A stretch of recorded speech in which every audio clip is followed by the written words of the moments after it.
Hello all you people out there. You're gonna be learning about a distillery you probably never ever heard of before. It's where I come from, called Lionstone Distillery out of Kentucky. You're also gonna experience the first taste of 50-year-old bourbon that came out of me. Well, my decanter anyway. So stick around. You might learn a thing or two.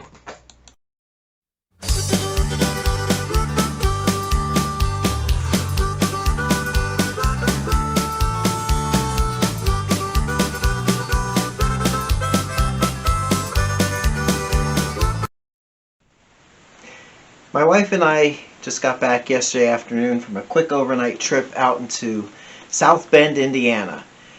On the way we hit the Three Rivers Distillery, which I'll be telling you about in a future video. But in South Bend at the estate sale we found this little lady right here, Madam, from the Lionstone Distillery, labeled in Kentucky, Lawrenceburg, Kentucky. So I'm going to have Madam tell you a little bit about the Lionstone Distillery. So, despite what the label says, there was no Lionstone Distillery. Lionstone imported the decanters like me and put local Kentucky bourbon whiskey inside each decanter. And since I'm from Lawrenceburg, Kentucky, back in 1971, the whiskey that's inside my decanter could have been Wild Turkey, which was then JTS Brown, or it could have been Four Roses. So whatever you're going to sample is going to be pretty good because it's now 50 years old. And this whiskey was 8 years old when bottled. And look at how gracefully I aged, darling. Look at me now. Are you talking to me? Are you talking to me, Madam? You, baby doll. Who else is over here? Now get to business and do your stupid review. And let's get the important thing out of the way first, alright? We're going to be doing the tasting, first and foremost. Just look at that stuff. That is nice and brown. That's beautiful. I'm looking forward to trying this. So, I'm just going to do a little bit because it's old. 58 years old. Here we go.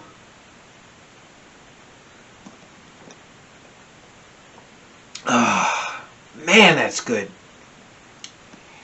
Now I know I've said before, I'm not all into that caramel spice, caramel apple, candy apple overtones with a hint of banana and a little Chanel No. 5 mixed in there, But I do taste a little of that spice, a little of those caramel notes. That's really good stuff. So that's going into a nice decanter. I'm not leaving it in this mason jar like it's some cheap moonshine, That's really good stuff. That's what your grandfather drank, men. Or if you're as old as I am, that's what your dad drank. That's really good. I really like that. And it would give any bourbon today a really good run for the money. So, yeah, that's good.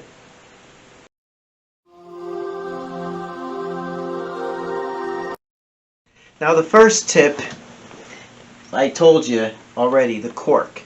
A lot of the Jim Beam decanters that I found over the last few years, one of them had a cork. All the rest were the screw top type of bottles. And those, I didn't have to filter any of those. Whiskey was really, really good. And I don't think with the screw top there was much evaporation going on either because they were sealed.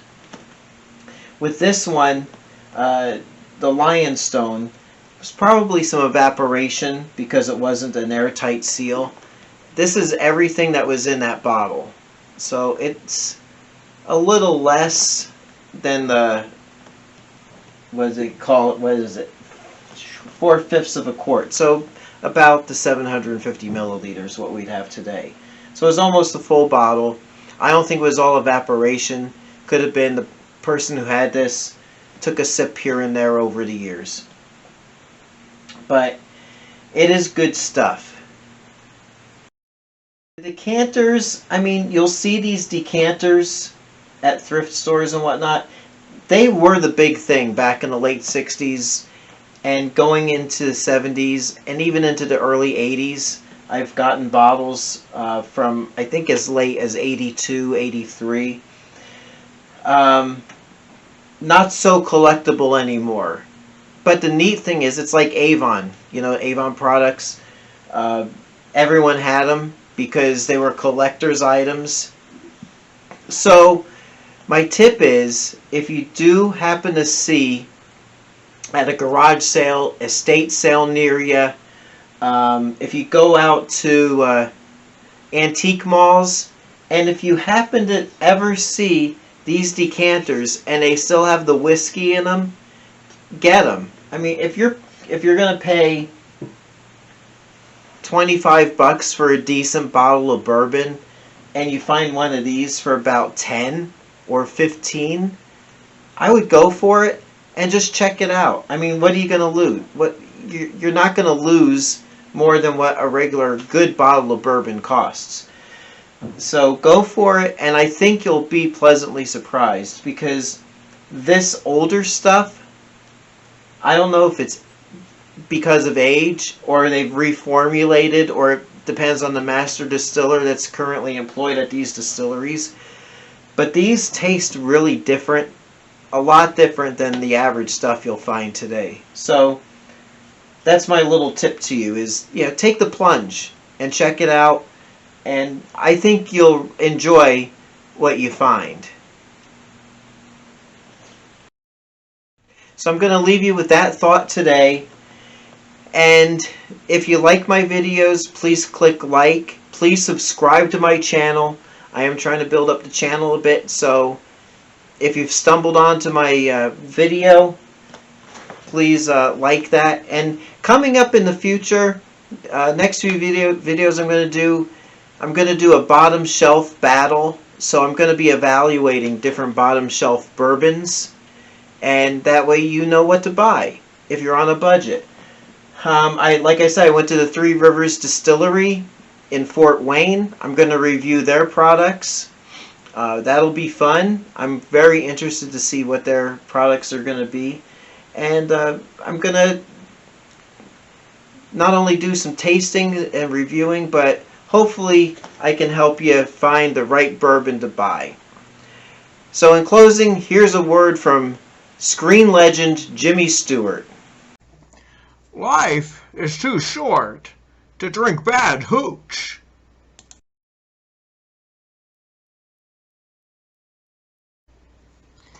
You know, guys, help me to help you. Alright, hit the like and subscribe buttons, and if there's any whiskey that you want me to review, please leave that in the comments below. Thanks for watching.